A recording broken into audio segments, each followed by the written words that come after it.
Pour répondre à votre question, je dirais que nous savons maintenant qu'il existe un lien étroit entre les pandémies zoonotiques et la protection de la biodiversité. En effet, avec la crise Covid-19, les confinements qui ont suivi ont conduit les populations à apprécier différemment la nature.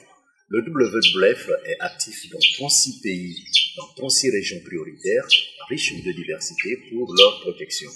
Parmi ces places prioritaires, nous avons le bassin du Congo, qui constitue le deuxième massif tropical du monde. Nous devons donc travailler pour une meilleure protection de la nature parce que nous dépendons des services écosystèmes dont la nature nous donne. Aussi, il faut signaler que le 5 juin prochain, l'ONU va lancer sa décennie de la restauration des écosystèmes. Ces écosystèmes méritent d'être restaurés pour pouvoir rester en dessous des 2 degrés qui ont été conclus à l'accord de Paris. Le WWF, dans cet effort, accompagne les pays, notamment les pays africains, qui ont pris des engagements pour leur programme Afrique FR100, où ces pays vont pouvoir restaurer 100 millions d'hectares de forêt.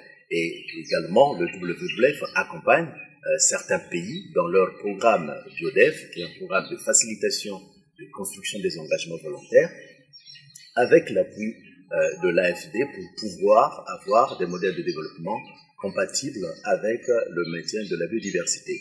C'est le cas du projet BioDef Congo, BioDef Cameroun, BioDef Gabon. Il y a donc là, on voit bien un intérêt à voir des changements systématiques, des changements vraiment transformationnels pour que la biodiversité puisse monter au même niveau de notoriété que l'a été le climat, ou en tout cas la COP de Paris, parce que notre vie dépend en réalité de la biodiversité qui est source des médicaments, qui est source de vie, qui est source de nombreux services dont l'humanité en bénéficie. Malheureusement, malgré la disparition rapide de la biodiversité, le thème de la nature n'est pas toujours au sommet de l'agenda international. C'est pour cette raison que le WWF mobilise les acteurs de tout horizon, accompagne les pays dans les accords internationaux, fait de la sensibilisation de masse avec la publication du Living Planet Report, mais des événements à l'échelle mondiale comme le Earth Hour pour mobiliser en faveur de la nature. Ce que nous demandons aujourd'hui, c'est que à la prochaine COP sur la biodiversité qui va se tenir en Chine, que les États obtiennent un accord ambitieux pour la biodiversité qui va prendre en compte à la fois les facteurs directs et indirects. Et je voudrais ici mentionner que le WWF a déjà réussi à faire cette mobilisation l'année dernière, au mois de novembre, où 80 dirigeants du monde ont pris des engagements en faveur de la biodiversité.